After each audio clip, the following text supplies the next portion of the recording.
Para esta oportunidad voy a compartirles mi infografía y mi explicación acerca del origen de la guitarra. Debajo de este título he colocado el link de acceso a la línea de tiempo realizada con el recurso Canva. Bueno, para iniciar, a manera de introducción, me gustaría aclarar que la guitarra pues es un instrumento que tiene un proceso o una historia muy amplia, ¿cierto? Se desarrolla pues de acuerdo o en un periodo de muchos siglos y en esta oportunidad voy a hablar acerca de los antecesores de la guitarra que no se consideran como tal parte del instrumento, pero sí son importantes como para relacionar algunas cosas. Entre estos antecesores están el laúd, la vihuela de mano, la guitarra morisca y la guitarra latina. En la imagen que pueden ver ahí, están observando un laúd. Estos instrumentos, aunque no hacen parte de lo que ya les dije, los modelos de la guitarra, pues sí son sus antecesores, es decir, que tienen como características parecidas y que pues también hacen parte para este análisis. Ya entrando a lo que son los modelos primitivos, encontramos que estos nacen o surgen en las civilizaciones del Oriente Medio, eh, donde la unión de las corrientes hispano-cristianas e hispano-musulmanas empiezan a desarrollar lo que son los primeros modelos de la guitarra. Bueno, continuamos con la guitarra española que surge en el siglo XVI. Esta guitarra es una guitarra de quinto orden, de doble cuerdas, que surge con el nuevo modelo de cítara, con un mástil parecido al laúd. El laúd es un instrumento antecesor de la guitarra y la cítara es un instrumento de cuerda parecido al arpa de mano.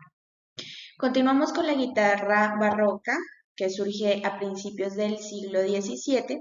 Es un instrumento típico de 5 órdenes, cada uno formado por cuerdas separadas. Este instrumento tenía una particularidad y era más pequeño que la guitarra moderna y de una construcción muchísimo más ligera, es decir, que se podía cargar pues con mucha más facilidad y asimismo interpretar.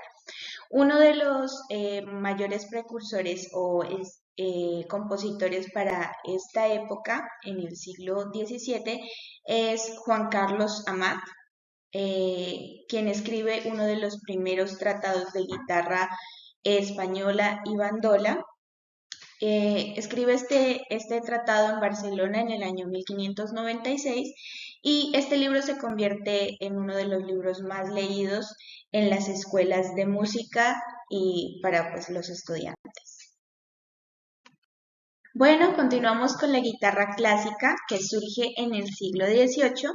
Este modelo se realiza con un refuerzo de varas de madera en abanico, lo que permite una mayor proyección de sonido, es decir, que realmente para este siglo la guitarra ya empieza a tomar su forma. Para la época del siglo XVIII, la guitarra se convierte en un instrumento de concierto y se crean obras solistas y de punteo donde es protagonista. Es decir, que ya va tomando muchísimo mayor influencia en la sociedad y por esta razón pues también se empiezan a crear obras donde la guitarra empieza a ser solista o empieza a hacer punteos, tal como lo dice la línea de tiempo. La guitarra clásico-moderna aparece en la primera mitad del siglo XIX, tiene presencia en los salones de burguesía europea, en obras operísticas y en bailes de salón.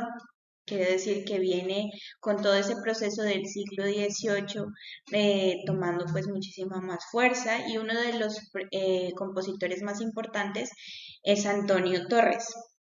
Este personaje es un luthier que se considera el inventor de la guitarra pues moderna o la guitarra actual. Y este patrón de construcción de guitarra pues se vuelve muy muy famoso y se expande por los 5 continentes.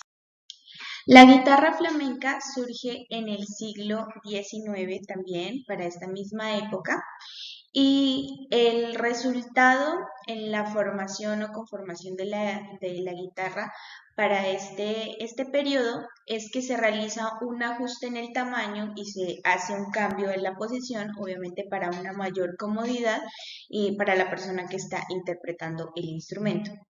Ya terminando, finalizamos con la guitarra en el siglo XX.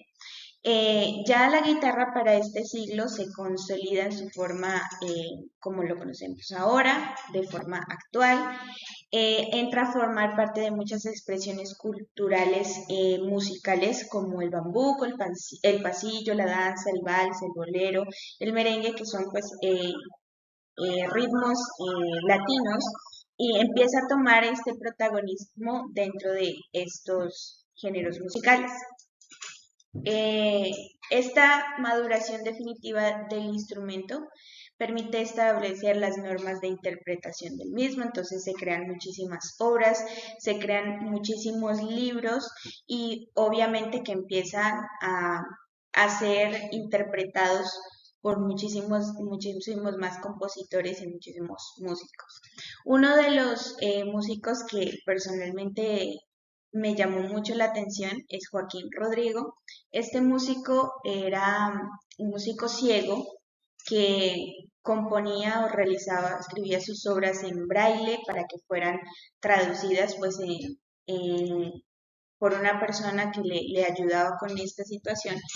Pero este compositor hizo parte de la época de oro de la guitarra, donde pues el repertorio de guitarra ya era muchísimo más grande, como les venía comentando, se consolida como tal el instrumento y empieza a ser reconocido y escribe uno de los 3 conciertos para guitarra y orquesta, los más importantes y los que hasta la actualidad se están viendo. Muchísimas gracias por su atención. Espero verlos en una próxima oportunidad.